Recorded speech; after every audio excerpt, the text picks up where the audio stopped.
Hey coders, so basically in today's GFG POTD, we have a problem union of array with duplicates, and basically it is an easy level of problem. And as the problem given here, given two arrays A and B, and the size is to find the number of elements in the union between these two arrays, and the unions of the two arrays can be defined as the set containing distinct element from both arrays.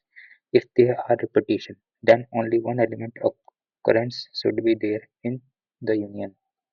Here note is given here, element of A and B are not necessarily distinct. By the way, as we know very well about set, a set is a well-defined collections of objects. And the second thing is that we know very well that is means we can like represent our set by using two ways, like by using set builder form and roster form. But it's not this is not the thing here. As we know very well about, first of all we are going to define about union.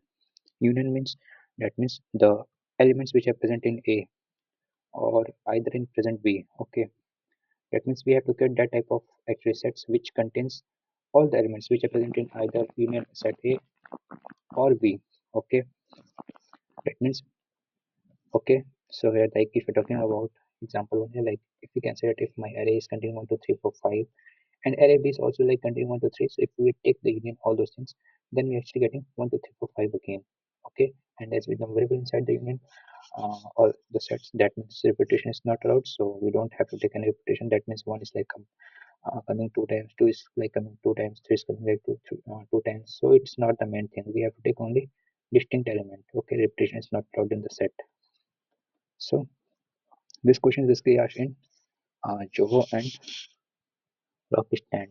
So basically it contains like has an mathematical data structures and algorithm, and we need to solve this problem with an expected time complexity of order of n plus n and expected over space of order of n plus n.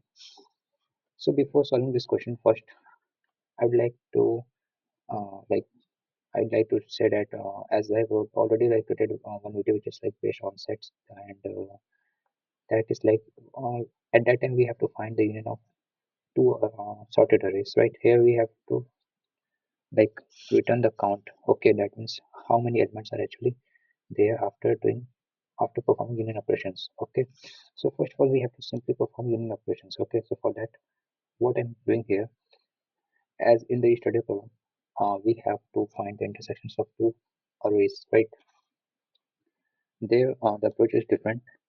Okay, here the approach is like we can say that same here, but I'm like going to solve this problem by using completely by using set inbuilt function. Okay, so here first of all I'm going to define set, and let's say I am defining set as s. Okay, and now first of all we know very well for creating our set union set, then what we have to do for int I told you is less than a dot size.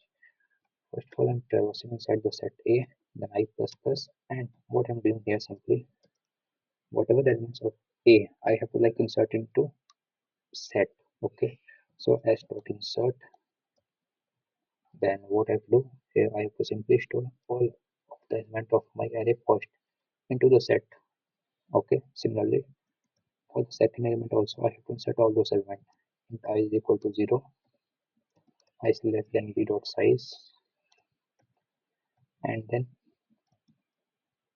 I plus plus. Now once I perform this operation, I start insert here p of I. Now once I perform these operations, now I'm getting my set here basically. That means here I've created my set which contains the value as s is equal to, if I can say here that if I'm going to example 1 here, so I'm getting here 1, 2, 3, 4 and 5 only. Okay, after storing all those values, and we know I'm storing here, I am like using here inbuilt set function, so automatically it makes duplicate value as a distinct value. Okay, so now once I'm getting this value here, I am going to like returning my set as. Okay, so here I'm using for auto I. Before that I have to like also initialize int I is equal to 0. Okay, and then after that what I have to do here, I need to traverse inside the s. Okay, and then after that what I have to do basically here,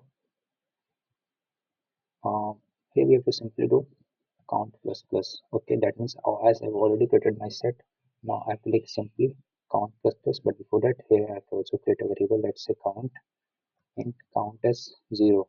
Okay, now here we have to simply return our count, because in this question we have to like return our count variable. Okay, that means how many number of elements are there which we have to, which are basically repeating. Let's try to compile and run. So it's compiled. Let's try to submit it.